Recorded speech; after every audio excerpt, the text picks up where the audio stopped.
بس على الله ما يغرقونيش. الاهلي واقع، حلوه واقع دي مع نبروه.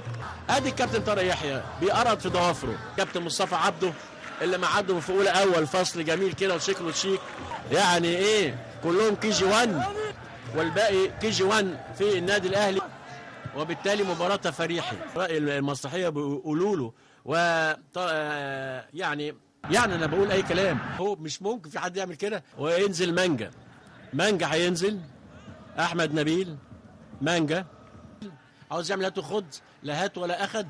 هل يستمر الموضوع بهؤلاء؟ هل يدعم؟ هل ايه؟ في كلام كتير قوي قوي قوي اعتقد ماليش دعوه بيه. يعني انا بقول اي كلام. المباراه ما بتلزش، عاوز يلمهم الراجل، انما اتاخد سندوتش. سكتت يعني انا بقول اي كلام.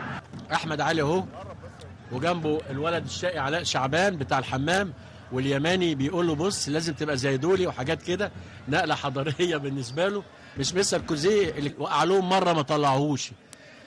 ألمعها تاني بقى يمكن يريحوني. كل ما يطلع يقولوا له لا مش هنطلعك انزل، بيقولوا اديني انذار بقى، انا يعني عندي انذارين فعاوز اخد الثالث.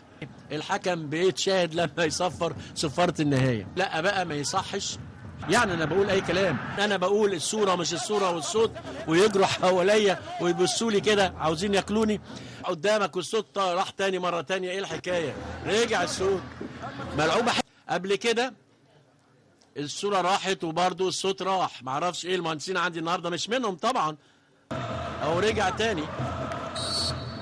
ايه الحكايه؟ الجو كويس والدنيا حر والصوره بتيجي جميله، لا في عواصف ولا في بركان يوقع الصوره، ولا الصوره راحت تاني. هنفضل نقول الصوره راحت الصوره جت،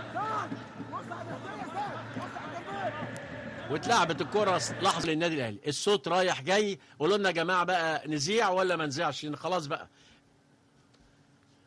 مش معقول ده. من ايه؟ قولوا لنا الصوت من ايه؟ تلفزيون؟ انا مش طب اطلع ولا ما اطلعش ولا ايه؟ مش فاهم. اطلع ايه؟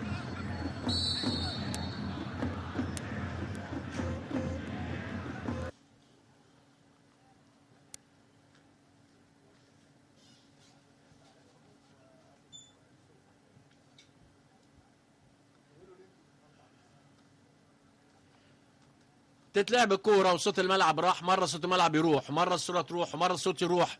مش عارف الصراحه. يعني ينزل بيقول لي انا على الهوا، ما انا عارف ان انا على الهوا، لان المشاهد قدام الشاشه برضه ليه حق علينا يعرف ايه الحكايه. قلنا يا جماعه بقى نذيع ولا ما نذيعش؟